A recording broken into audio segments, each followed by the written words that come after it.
Hi, beautiful people, and welcome back to my YouTube channel, A Moment with Monica. My name is Monica, and I equip, encourage, and empower others through the Word of God, and I love to do it. So today we're back with another video, and from the title you can see why God said no. Why God said no. And I feel like this was a title that was just really dear to me in a conversation that the Lord wanted me to share because I feel like so many people are in a what if season. They're in a known, a crossover, a transition, a waiting on the Lord, and it's just very different than what they thought it was going to be. And for some of us, it may be a no. But for some of us, it may just be a no, not yet, right? But it's still a no, but it's also a not yet at the same time. And I hope that we don't get discouraged. I hope that we allow the Lord to check our hearts, to prune, to refine us, to show us what we need before we get into the season of yes, before we get into that celebratory season, that congratulations season, before we get and receive all that we're asking for. I believe that the Lord wants to do something. And so, why God said no? Let's get into it. I'm going to talk about Hannah. And if you know Hannah's story, a little bit about it, I'm going to read it. It's in First Samuel.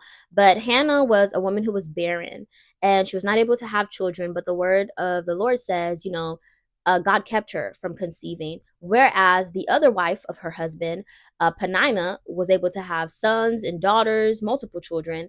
And she would torment and taunt Hannah and basically kind of be like, well, look at you. Like, you don't have no kids, right? I'm over here emphasizing. But she would torment her.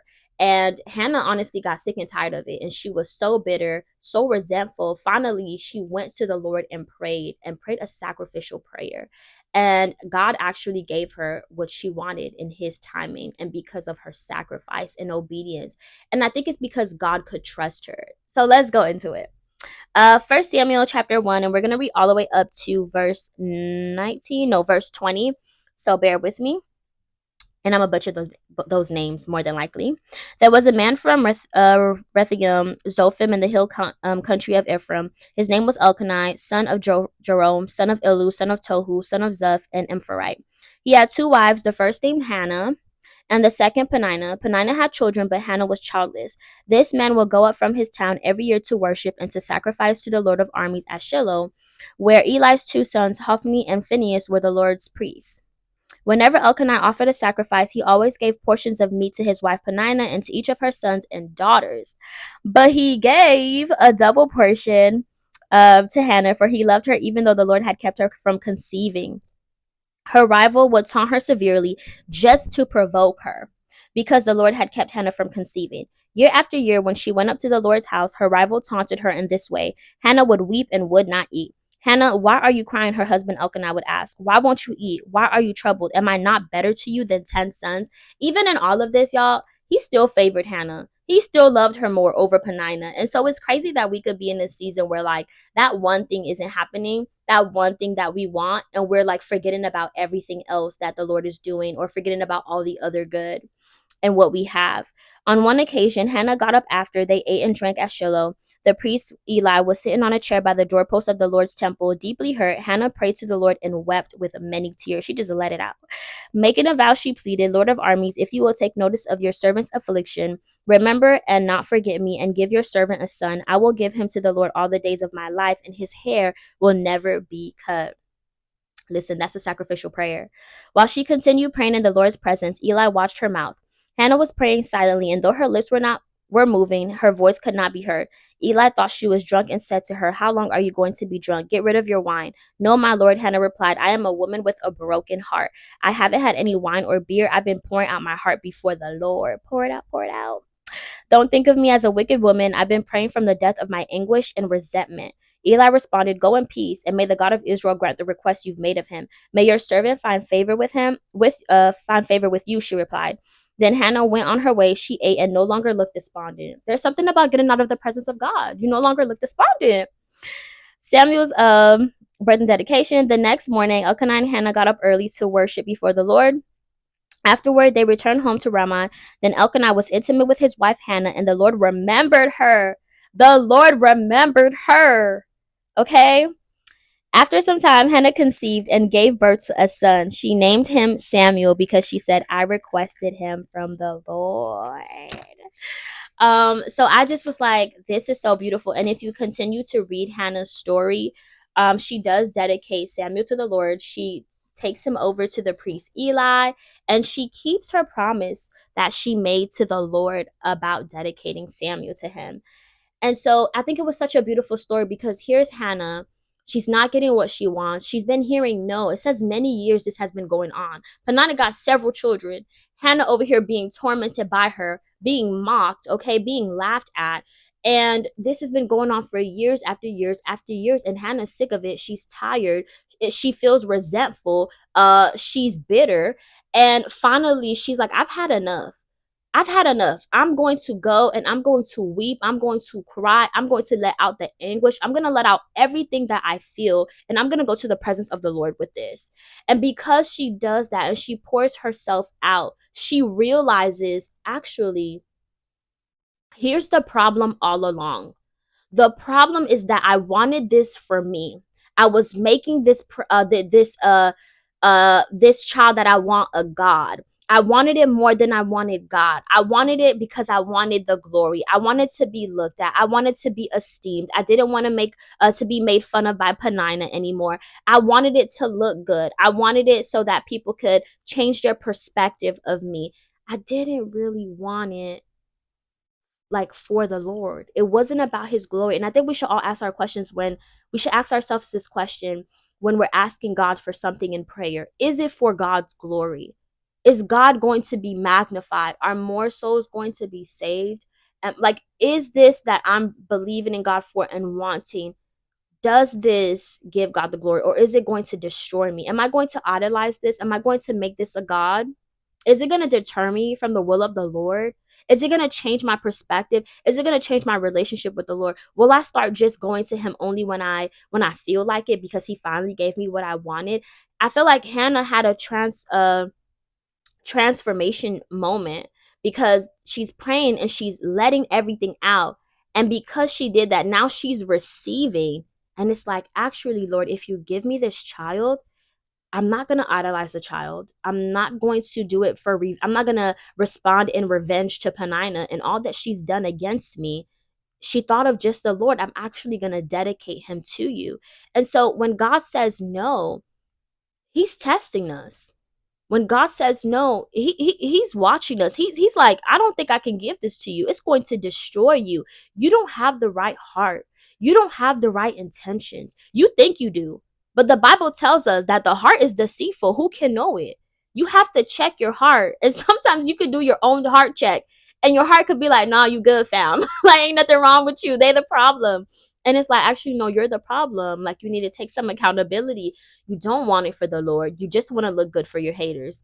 You just want it because you've been on survival mode and you don't know how to just sit down and be still and watch the Lord take care of you.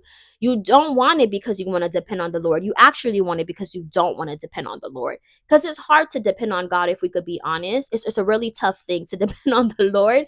It's easy maybe later on when you get into it, but for someone who's always been reliable or like relied on themselves, very independent minded, it's not that easy to give up every dream, idea, or goal and be like, I'm going to follow the Lord. And if you're not taking my word for it, look in the Bible about the rich man. When the Lord told him, okay, he's like, I did everything. I follow all the rules. I did it all. What do I do next? What can I do to inherit the kingdom?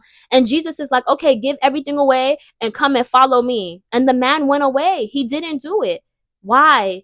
Because he was not ready to surrender everything to the Lord. It's actually harder than it sounds because the Bible even tells us count the cost. Okay, pay, like you need to count the cost before you follow me. And I'm telling you, we be counting the cost, and then we get into it and be like, oh my gosh, he was really right. Count the cost.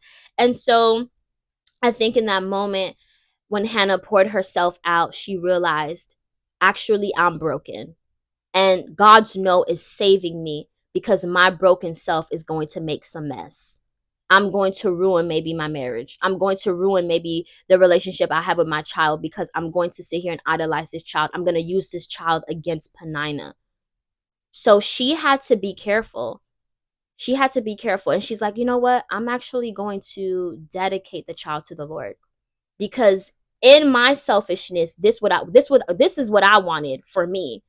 But because I've been in the presence of the Lord, I see that he's actually changing my perspective. So God's no is not, it's not to hurt you. It's not to make you feel rejected. It's not to make you feel like an orphan. It's not to make you go and run into the arms of something else. It's actually God inviting you to have a deeper relationship with him, to actually see the way that he sees, to have his perspective, and his to have his perspective, and to also get access to his thoughts, right? Get access to his secrets about you. Get access to what he's seeing in you that will cause you harm in the future.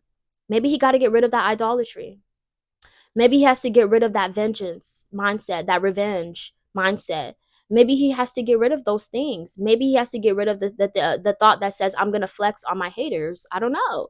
Maybe he has to get rid of the, I'm going to do it all bad by myself. It's me. It's always been me. If nobody got me, I'm going to get me. And God's like, actually, no.